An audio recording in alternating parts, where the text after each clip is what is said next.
This is the 11th in a series of short podcasts designed for the families of children with chromosome 18 abnormalities. In this podcast, we will discuss the global strategy for identifying treatments for the chromosome 18 conditions. Our global strategy follows three broad paths in parallel, but each informed by the others. The broad areas are clinical assessment, identifying key genes, and changing gene action. Here at the Chromosome 18 Clinical Research Center, our top priority thus far has been to perform clinical assessments. These assessments provide critical information about the conditions involving chromosome 18. While the clinical assessment does not sound like cutting-edge science and capture everyone's imagination, it's a critically important step on the road to treatments. Clinical assessments provide information on the nature of the condition and about how it changes over time. The clinical assessments also tell us about which treatments and therapies are currently being used and how effective they are. The first thing that needs to be done is a comprehensive clinical assessment of a large number of people with each condition. On the surface, these assessments seem just like the ones that may have been done by a local team of physicians. They involve MRIs, physical exams, detailed medical and developmental history, and other exams that most people have had prior to their visit to the research center. However, these evaluations are fundamentally different from those done by your local team of providers. Your doctor responds to your questions and concerns, and that directs their evaluation and testing. They may not evaluate something you do not ask about. However, we perform a comprehensive evaluation based on everything we know from the medical literature and from a review of the participants' records, as well as from our own knowledge and experience with this condition. This assessment benefits the participants as well as the research center. The family can learn from the experts about their specific child's needs and strengths, and also how they are doing when compared to others with the same condition. Once a group of individuals with a condition has been assessed, the information can be compiled in a standardized format. This allows us to compile a comprehensive and cohesive description of the condition. For example, all the hearing tests will have been done in the same way, with the same measurements and standards, so the information gained from each of the participants is comparable. This is a critical step in gaining a thorough understanding of the condition.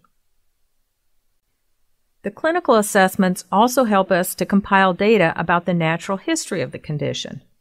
This allows us to understand how the condition manifests over time. That is, how it changes as the participant gets older. Natural history information can be gathered in two ways. First, by assessing individuals with the same condition who are at different ages, a general idea of the natural history can be created. The second approach is to gather natural history data in a longitudinal nature, which simply means we follow many individuals as they grow up and grow old. This approach is much preferable, though it obviously takes many years. So while we are accumulating natural history data in this longitudinal manner, we will use the data gathered from the different people at different ages as the proxy for natural history. Let me explain just why natural history data is so important using a hypothetical example. Let's imagine that we think we've discovered the miracle cure for disease LMNOP. We have a biomarker that we are measuring to determine if the drug works or not. A biomarker can be anything measurable that relates to the course of the disease. It could be a measurement from a scan or the level of something in the blood. The higher the number for our biomarker, the more severe the disease is and the more the disease has progressed. So we want to develop a drug that keeps that number from getting any higher. LMNOP is a rare disease, so we don't have a lot of participants from which to gather our data. This graph shows what happens to our biomarker measurements when 6 people were treated over the course of the study. But the question is, did this drug work or not? Well, the biomarker measurement got higher, so maybe the drug was a failure. A successful drug would have had a horizontal line or even one that decreased. However, we don't know whether the biomarker measurements would have gotten even higher without the drug. Perhaps the drug actually kept the disease from getting as bad as it would have been without treatment. Given just this data, it's impossible to know whether the drug was successful or not. A better way to test your new drug is to give a group of people a placebo, a sugar pill, for example, and then track the change in your biomarker in them as well as in your treated group. This allows us to compare the outcomes for people that were treated and those that were not treated. In the graph above, it looks like most people who were treated actually did do better. The change in the biomarker was not stopped, but it did slow down compared to the untreated placebo group. So even though this is the same treatment data you saw in the first slide, now do you think this drug worked? The disadvantage of this study design is that it takes twice as many people, which might be a problem with a rare disease. Another problem is that some people in the study will not receive treatment. People entering the drug treatment trial would have to know that they might not get the drug, they may get the placebo, and may see their disease get worse instead of better. It may be hard to get people to take that chance. It depends on what other treatment options are available as standard of care. The better option, especially with a rare disease, is to use natural history data. In the study shown above, all of the individuals in the study had previous biomarker data from before the treatment trial was begun. In this study, you can see how the drug affected each individual person. Even though this is the exact same treatment data you saw in previous slides, here it is very clear that this drug made a big difference for almost everyone. In addition, everyone in the study was treated, and fewer individuals were needed to complete the study. This successful treatment trial was only possible because data had been gathered on potential study participants for years before any drug was developed. This is why it's so important to gather clinical assessment data with an eye for what potential biomarkers might be.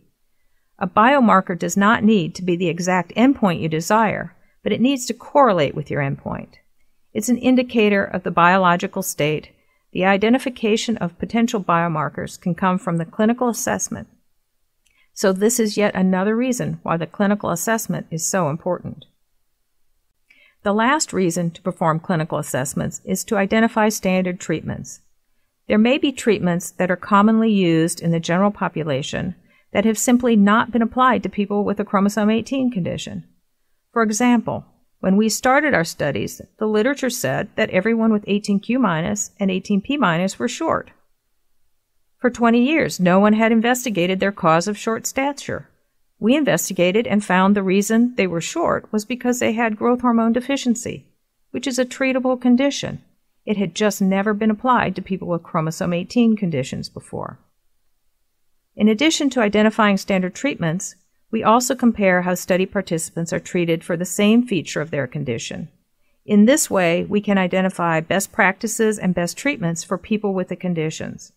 For example, if we learn that everyone with condition X responds to one class of anti-seizure medications and few respond to another class of drug, this would be very useful information in the treatment of seizures in people with condition X. To reiterate what I said at the beginning of this section, while the clinical assessment does not sound like cutting-edge science and it does not capture everyone's imagination, it is a critically important step on the road to treatments. Now we have discussed the role of clinical assessments in the research process. The second track of investigation is focused on understanding the molecular basis of the chromosome 18 conditions. That is to say, we want to understand more about the genes involved with the chromosome 18 conditions. We are operating under the premise that if we understand what the key genes are, we can understand what is happening at the molecular level. This will in turn allow us to make progress in developing very specific treatments. We believe that such treatments will be more likely to be effective and have fewer undesired side effects. In the next several slides, I will discuss how we go about learning the roles of the different genes on chromosome 18. Luckily, we don't have to understand the function of every single gene on chromosome 18. We only need to be concerned with the function of a small number of the genes, the ones that are dosage sensitive. By dosage, we simply mean the number of copies of the gene. We know from work on fruit flies, mice, and from some human conditions that only about 5 to 10% of the genes will cause a disease or problem when you have an abnormal gene dosage, if you have 1 copy instead of 2, or 3 or 4 copies instead of 2. This means that our challenge is to identify these key genes. We call these genes dosage sensitive. We estimate that for 18p- and tetrasomy 18p, there are probably only 4 to 8 key genes, and for 18q-, there may be only 5 to 9 key genes. We identify these genes using multiple strategies. The first step is to identify what we already know about the genes on chromosome 18. We keep track of what is known about possible gene dosage effects of every gene on chromosome 18 by continuously and systematically searching the newest medical literature. Then we compile this information in our gene dosage map. Unfortunately, at this point in time, very little is known about the gene dosage effects of most of the genes on chromosome 18.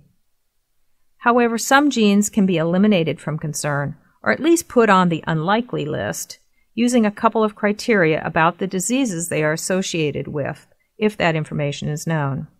Also, if a gene is located in a region of the chromosome that is considered to have normal variation in copy number, meaning that average people have been identified with a deletion or duplication in that gene or the region, then it goes in our unlikely to be gene dosage sensitive list. We can also use the clinical data we have gathered and correlate that with specific regions of the chromosome that are duplicated or deleted in our population. For example, by identifying a region of the chromosome that is deleted in everyone with a certain symptom, we can postulate that the gene causing that symptom is in that critical region of the chromosome. For example, we've identified regions associated with dysmyelination of the brain, growth hormone deficiency, and depression. We don't yet know which gene in these regions are the cause of these problems, but we've narrowed it down to just a few genes in each case. Work is ongoing to identify the exact genes causing each of these features. In a couple of cases, these critical regions have already been narrowed to a single gene. This is the case for oral atresia, which occurs when the ear canals are closed before reaching the eardrum. We also know the gene responsible for expressive speech delay in people with proximal 18q-. Also, as time goes on, known conditions will be identified as being caused by a gene on chromosome 18 from the deletion or duplication. This was the case with Pitt-Hopkins syndrome, which was found to be caused by deletion of the TCF4 gene. Once the key genes begin to be identified, then the cutting-edge science can begin. We can investigate the mice that have deletions or duplications of these key genes. These mice will help us understand the cellular processes that have gone wrong because we can do things like look at their brains under a microscope. We can also use them to develop and initially test potential new drugs. All these other steps lead us to the final step of figuring out how to change gene action. Our goal will be to get one gene to do the work of 2, or to dampen 3 or 4 gene copies so they only do the work of 2. And remember, for 18p- and tetrasomy 18p, we expect to have to deal with only 4 to 8 key genes, and for 18q-, only 5 to 9 genes. When we talk about therapies, we mean it in the broadest of terms. While everyone wants a magic bullet drug that will make the condition just go away, that's unlikely to happen. Many people ask us about the possibility of gene therapy. The fact of the matter is that there may be much easier things we can do. Since we're dealing with chromosome abnormalities in which we need to correct the action of several genes, we are likely to employ all of these approaches described here. In addition to drug therapies, there may be exposures to be avoided, such as medicines that could be more toxic or have a higher potential for side effects. There could be dietary restrictions as well as dietary supplementation that could be helpful. Additionally, when we understand the specific mental deficiencies, there may be targeted experiential therapies that take advantage of the brain's plasticity. An early example is fast forward for training the brain to process sounds faster and thereby improve reading skills. There is a lot of potential for normalizing the lives of people with chromosome 18 conditions. We are making gains all the time, but there's still a long way to go. But our goal is clear.